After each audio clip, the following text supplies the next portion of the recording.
Hello there, welcome to Genius Models. My name is Bobby Waldron and welcome to this inbox review. We're going to be taking a look at a brand spanking new tool for 2022. Right, nice and new by Airfix. It is their Avro Anson Mark 1. It is in 1/48 scale. Nice to see a new tool, kind of like a not your average kind of aircraft as well. But it is going to retail at around about the £47 mark. So price might be a little bit over the top maybe, but that's Airfix these days. So let's dive in and let's have a look at what we've got. Do you know what, we'll start off with our clear part. Now this kit's quite interesting. The aircraft itself seems to have a lot of glass, right, which is kind of cool because it means all this internal detail we can show off, so you can go nuts inside this aircraft and feel good that we've got all this glass, because we're going to have all this along here, which then connects to our front end just here. A lot of glass to see inside, and if you look at it, it is looking pretty damn shiny and crystal clear, which in all honesty is kind of above average for Airfix. I will admit I am normally a little bit worried about Airfix's glass, but this one is looking pretty damn spot on when I put it up to the light. So well done Airfix on that.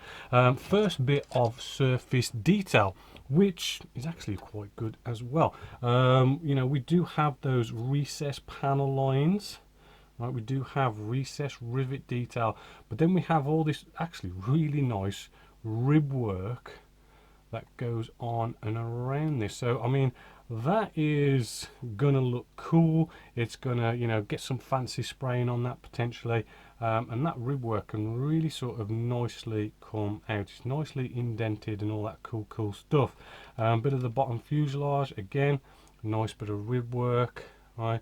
The wings, again, the same, all looking pretty damn good. Engine cowls, we do have recessed panel lines and recessed rivets, looking quite consistent at the moment.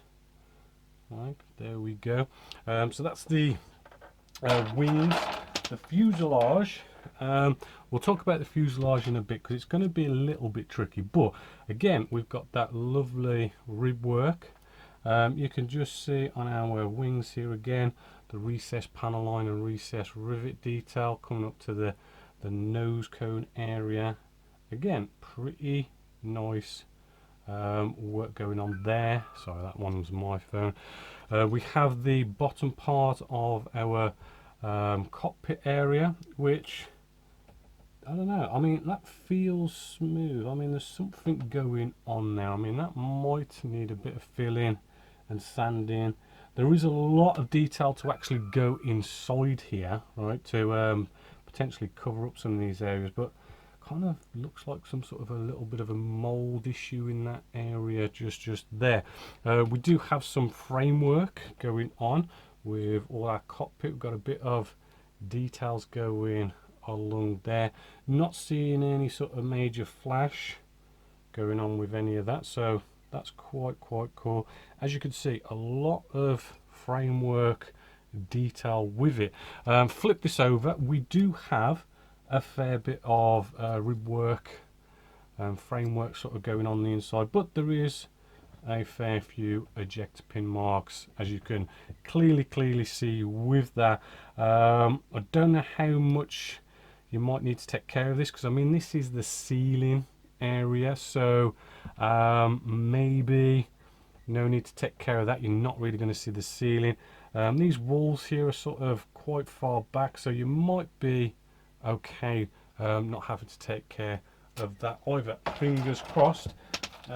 Couple more sprues here. Now we do have this engine section. This is a duplicate sprue, so there is a second one of them over there. But yes, we have engine detail, which you can sort of see some pretty good sort of crisp detail going on with that. We've got some landing gear just here as well. Again, flash looking good, which it should do for a new tool really. A bit more sort of detail going on inside the actual engine area. We've got our propeller just there, right, looking pretty good. Kind of nice how they've kind of got that sort of labeled as up, so you put it in, orientate it just right. Moving along, we have again some more, lots of internal detail. Right, as you can see, moving all the way along here, we've got our wheels, which are two halves coming together. Good hubcap detail going on with that. Looks like a bit more sort of engine detail just here. Nice to see them with all these, the ejector pin marks actually on these little tabs that you can cut off, so it's not on the piece. Right, and working our way around, we've got some more surface detail. Again, same level, consistent throughout. Looking at this, it does look like you're going to be able to have like all your flaps and all that kind of stuff, ailerons sort of in, you know, a sort of movable position. Again, more detail, right, to go on the walls of the cockpit area. Loads of kind of little buttons and stuff, little hoses and rib work. We do have our instrument display panel just there, right, not bad detail going on with that. Flip it over, and we do have some detail on the back there. Might kind of go off, do a bit of scratch building. You could sort of put some wires and hoses just to really jazz that up, because that might be on show. Seats, yes, they're looking a little bit plain, just as you can see there. And again, just loads of this detail framework that's going to be all the way around. Maybe this is the radio area, maybe, but loads of nice detail buttons and all that good stuff on there. So that is all the plastic, which is looking quite impressive actually. I mean, there's maybe the odd little eject pin mark maybe in a place or two, but not looking too bad. Now the decals are by Cartograph, which are a good decaling company, so we know they're going to work well with micro solid set, and we should have no problems with them at all. So there is our decals. We do have decaled instrument display panels just there. We could see all those dials and everything. The writing, you know, even the small writing does look readable. We do have like a satin finish. We'll have no problems with these. It does all look in registry. Colours look good. Should have no problems with them. Moving along with the instructions, well, we do get some nice coloured sort of printouts here of a couple of markings that we can do. We do have one just here. Again, not exactly, they're not all like same old, you know. I've got quite a few different markings to go through. This one's a little bit interesting. It's a camouflage trials aircraft, which has this kind of like snow stroke two-tone green, dark green and earth. Kind of interesting, might be one to do. We do have another one just here, which is a training command, number 3 training command, so bit of a training aircraft as well. Kind of cool, couple of nice 3 different markings. Maybe a bit overkill here just for like a rigging diagram, but I suppose it's quite nice and quite clearly, and should get you with where your rigging needs to go quite nicely. Now we get on to the actual building of this and what it all entails. So let's have a look. Typical Airfix, you know, bit of stats about the aircraft itself. Jump straight in, and we're going to be doing a lot of internal detail, cockpit detail, and all that good stuff. And as I say, there's a lot of glass, so you're going to be able to see inside here and see all this detail that we do. Looks like there's a lot of framework going on with this. You've got all your seats, all your bits of radio equipment. It does show you nicely where decals need to go as well. Does look like it's going to build up to a lot of internal detail. Now this is where it gets maybe a little, I mean, I've not built this, will say I haven't built this, but looking at it at a bit of experience, potentially it's a bit open to a couple of fit issues. And I say this because it does kind of give you a note here to be careful how you put this together. But if I could just sort of show you, it's sort of like this area just here, it wants you to, gives you a tick to show, yes, there needs to be a little bit of a gap right there. and then across to say no, not too big a gap.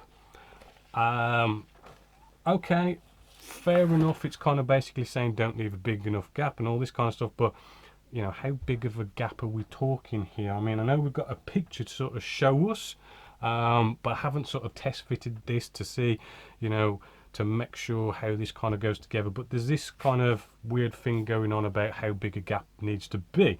But you know what, it probably does go together quite nicely anyway. But I've just got a little bit of a concern that could be a problem.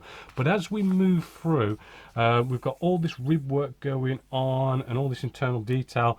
We bring our two fuselage halves together, which again, it's saying port and starboard, be careful of this gap, how big it needs to be. But then we have this construction, you know, here, right here, it's all this rib work and all this open area. It's not a simple build where you get two fuselage halves together and you close them up and you've got this one nice easy seam line, join line to actually kind of like glue, fill, sand and scribe. What we have here is this fuselage section, but then we have this top part of the fuselage section.